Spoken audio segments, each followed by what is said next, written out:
Du är välkommen till AM Teori Hjälp. Det handlar om vem kör först. Så vi tittar på några situationer och jag heter Thomas.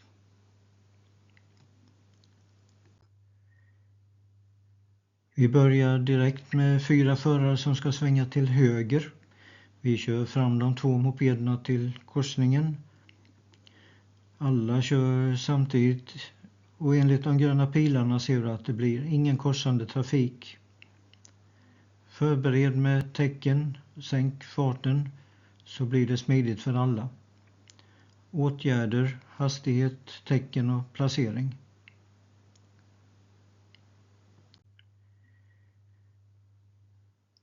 Vem kör först? Det kan bero på personliga förutsättningar, som är ett av de 5 avsnitten i teoriprovet. Du kommer i kontakt med olika personligheter i vägkorsningar och det finns korta påminnelser om uttryck som du behöver kunna, men jag förklarar dem inte så noga.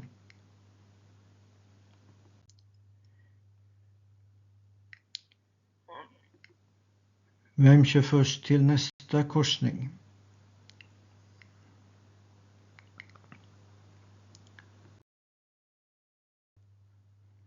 Innehållet i videon. Vi är på bild 5, men det handlar om vägkorsningar med högerregel, väjningsplikt och hur trafikanterna har uppgiften att lösa situationen. Stopplikt utan stopplinje, fyrvägskorsningar med olika förutsättningar, svängningsregel och blockeringsregel.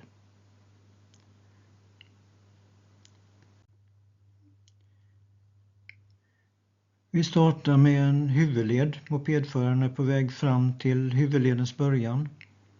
Längre fram finns det en vägkorsning till vänster.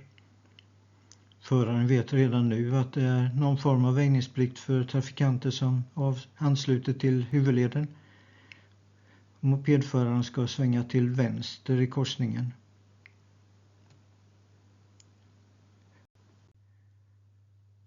Nu ser vi korsningen från ett annat perspektiv. Mopedbilens förare har möjlighet att i god tid kontrollera trafiken långt bort till vänster. Och vi kan se att det öppnar upp sig på höger sida, för det finns inte någon skugga vid korsningen. På bilden ner till höger ser vi mopeden som finns där borta på vägen.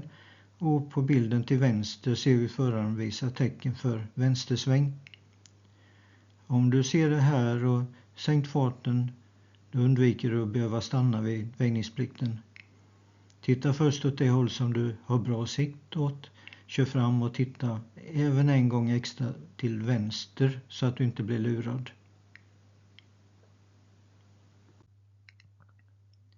Nu får du en uppgift. Det är stopplikt i korsningen, men det finns ingen stopplinje. Så uppgiften är: var stannar jag? I höjd med krysset vid skylten eller krysset vid korsningen. 2 mopeder kör förbi korsningen och du funderar ut var mopeden stannar. Så nu startar vi.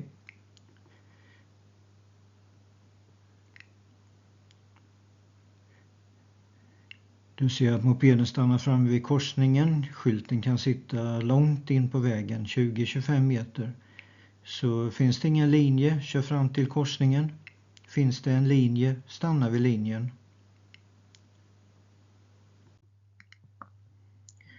Vi har kommit till en T-korsning, högerregel och hjälpsam. Förutsättningen som vi utgår från är att det inte finns någon väjningslinje eller mittlinje i korsningen. Det saknas väjningsskyltar också. Mopedföraren visar tecken och kör fram för att svänga vänster. Och då kommer en moped från höger och den ska ju köra först enligt högerregeln. Det kommer samtidigt en från vänster som borde väja. Ska man köra ut före mopeden från vänster för att följa högerregeln. Och vi kan ju se att den här kör långsamt fram för att väja för båda mopederna som passerar korsningen samtidigt. Så det tar inte längre tid i den här situationen om båda 2 får köra vidare och slipper stanna. Och personer samspel som fungerar, det är ju bra. Köra enligt regler för att undvika böter, nej, det är lite sådär. Och egoist är att jag kör först, jag har ju bråttom och det är inte alls bra.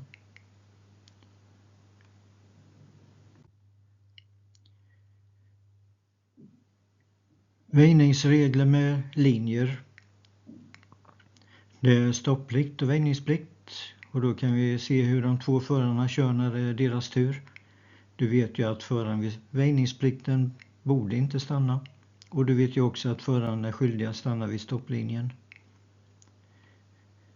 Vi har lite inlärning, imitation, ytinlärning, djupinlärning och sannolikhetsinlärning.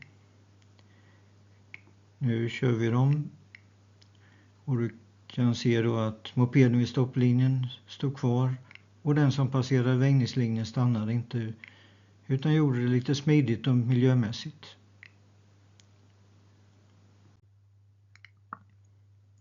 Väjning med vägens fortsättning i korsning.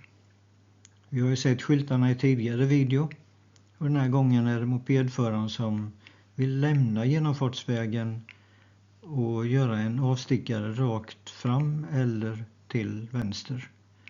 Då ska inte föraren hindra mopeden som kommer från höger genom kurvan.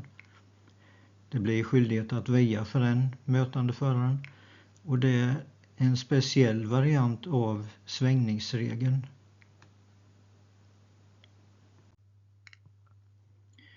Fyrvägskorsning, vilken förare kör först? Vi har defensivt och offensivt. I samband med det här har vi grundläggande regler för omsorg, varsamhet och visa hänsyn. Utgångsläget är att 4 förare kommer samtidigt till korsningen och någon av dem måste bryta tanken på högerregeln. De 4 förarna har förmodligen ögonkontakt och ömsesidig hänsyn mot varandra. Kuberna med siffror kan vägleda till vilken ordning de ska köra. Och vi startar och ser vad som händer. Och då kan vi konstatera att föraren från vänster körde först och den med 4 körde sist. Varför blev det så?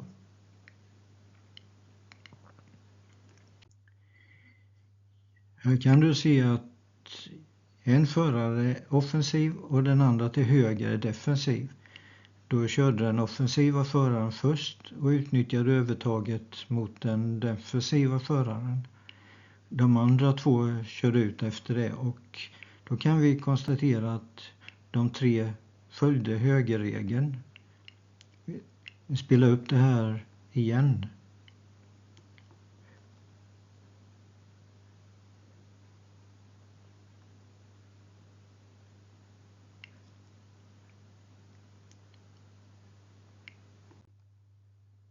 Jag kör en repetition.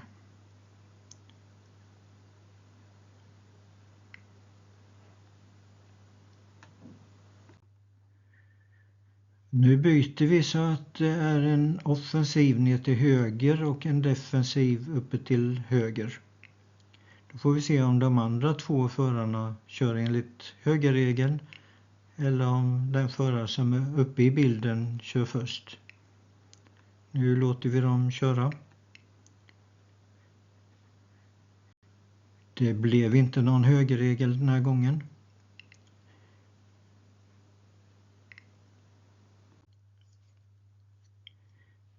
Detta är en situation med 2 förare som kör rakt fram och 2 förare som svänger. Och du kan se kubernas nummer för ordningsföljden. Vi låter de som kör rakt fram starta först. De väntar inte på de 2 svängande som kommer från höger för respektive förare. De tog inte hänsyn till högerregeln. Det är vanligt att de som kör rakt fram kör först. Det kan bero på att de tvingar andra trafikanter att väja, medvetet eller omedvetet. Men det positiva i den här situationen är att de som ska svänga har fått väja för den som kom från höger på motsatta sidan. Då blir det högerregel, precis som att du hade varit ensam som svängde. Så vi tittar på en tidigare bild här och jämför med den. Så i den här trafiksituationen är det bättre att köra defensivt än offensivt. Och det var T-korsning, högerregel hjälpsam. Mopedföraren visar tecken för att svänga vänster och det kommer en moped från höger och den ska ju köra först enligt högerregeln. Och det kommer samtidigt en från vänster som borde väja. Ska man köra ut för mopeden från vänster för att följa högerregeln? Den väjer för båda mopederna. Det tar ju inte längre tid om båda två får köra vidare och slipper stanna. Föraren har visat upp ett defensivt körsätt.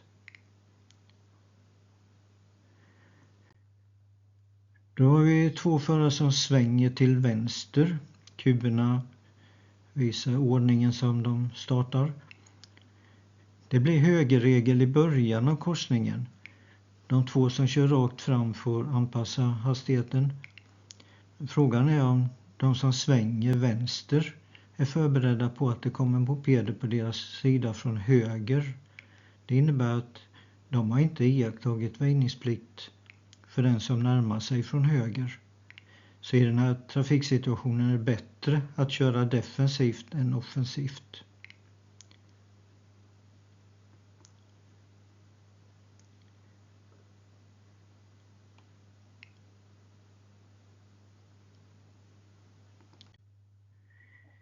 Det här ser inte bra ut. Att hamna i köbildning är en sak som man får acceptera.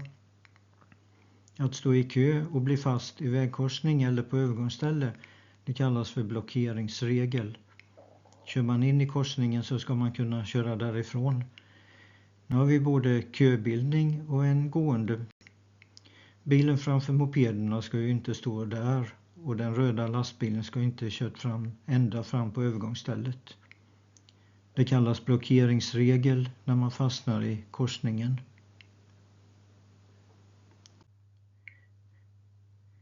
Svängningsregel i högersväng med gående som går på övergångsstället. Mopedföraren skulle ju inte ha så bråttom fram utan låta den gående som passerar vägen fortsätta att gå. Sväng inte in framför de som cyklar och går i samma färdriktning som mopederna och bilarna kör i. Den som svänger till vänster eller höger ska väja och visa hänsyn. Nu kommer vi till vänstersväng och svängningsregel. Här svänger man vänster utan att det finns någon mötande trafik och då blir det ju en vanlig vänstersväng. Börja alltid med uppsikt bakåt. Visa tecken, placera mopeden och anpassa hastigheten före svängen. Här har vi en så kallad svängningsregel. Vänstersväng med möte. Och man har inte sett den mötande bilen utan fortsätter in i korsningen. Mötet gör att vi hindrar bilens kurs rakt fram när mopeden fortsätter svängen framför bilen. Den inringade mopeden skulle ju inte vara där, för det blir en farlig situation.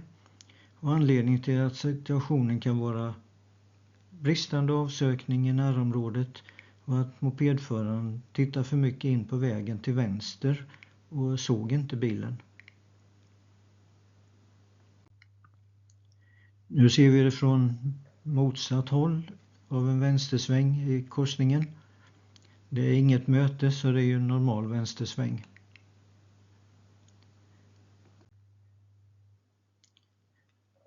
Och nu blir det en vänstersväng med möte och det är mopedisten som återigen är i vägen för mötande trafik.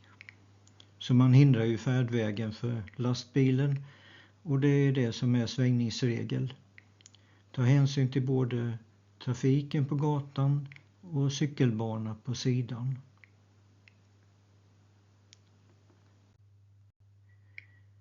Det här gänget, vem kör först?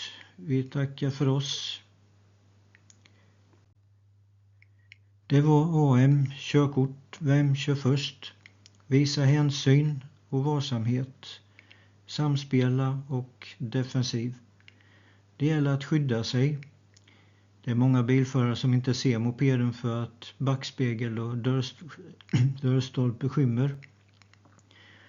Och nästa video handlar om parkering. Lycka till!